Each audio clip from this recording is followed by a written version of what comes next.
ప్రముఖ నటుడు కోట శ్రీనివాసరావు ఇక మనకు లేరు. ఆ వార్త చెప్పడానికి మాకే చాలా బాధాకరంగా ఉంది. ఎందుకంటే నవరసాలు పండించిన మహానుడు కోట శ్రీనివాసరావు. అతను రాజకీయాల్లో ఎమ్మెల్యేగా ఉండి విజయవాడ తూర్పు నియోజకవర్గం నుంచి గెలిచి అందులో తెలుగుదేశం పార్టీ మీద వ్యతిరేకంగా, ఎందుకంటే ఒక సినిమాలో ఇతను ఎన్టీఆర్ పాత్ర లాంటి పాత్రని వేసి అదే స్టైల్లో మాట్లాడేటప్పటికీ ఫ్యాన్స్కి చాలా కోపం వచ్చింది. ఎక్కడ పడితే అక్కడ, ఎక్కడ దొరికితే అక్కడ అతని మీద దాడులు చేయటం మొదలుపెట్టారు. ఆయన దేనికి బాధపడలేదు, భయపడలేదు. అలాంటి పర్వతం లాంటి వ్యక్తిత్వం ఉన్న వ్యక్తి కోట శ్రీనివాసరావు.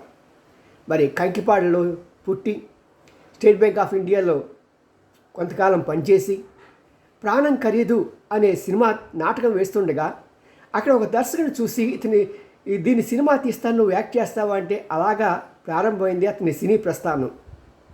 మరి అన్నిటికన్నా బాధాకరమైన విషయం ఏంటంటే తన కొడుకు, ఎదిగొచ్చిన కొడుకు మోటార్ బైక్ మన రేసెస్లో పాల్గొనే మోటార్ బైక్ను ఇండియాకి ఇంపోర్ట్ చేసుకొని ఎయిర్పోర్ట్ నుంచి ఇంటికి వచ్చే సమయంలో యాక్సిడెంట్ అయ్యి అక్కడికక్కడికే చనిపోయాడు.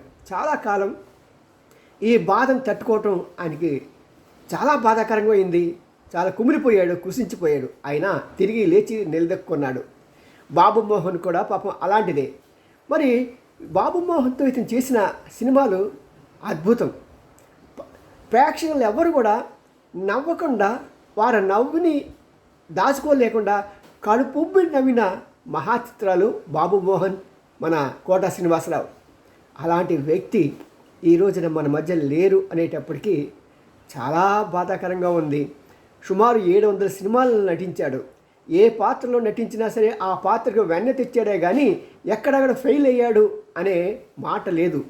అంతేకాకుండా ఇతను అందరూ ఎన్టీఆర్, ఏఎన్ఆర్, ఏ ప్రముఖ నటుడు చూసినా సరే ఆ ప్రముఖ నటుడితో పాటు ఇతను నటించిన చిత్రాలు, ఇతను ఫలానా హీరోతో నటించలేదు అనే మాట లేదు. మరి అలాంటి మహాపర్వతం గత కొద్ది రోజులుగా అస్వస్థత గురై హాస్పిటల్లో ఉండి ఈరోజు తెల్లవారుజామున అతను దైవ సన్నిధికి చేరారు అనే సంగతి మేము చాలా బాధతో చెప్తున్నాము. మరి అలాంటి వ్యక్తికి ఆత్మకి శాంతి కలగాలని, వాళ్ళ కుటుంబాలకి ధైర్యం కలగాలని ఆశిస్తూ మీ N Ramji, senior journalist, Gudigantla TV 9. See you. Bye.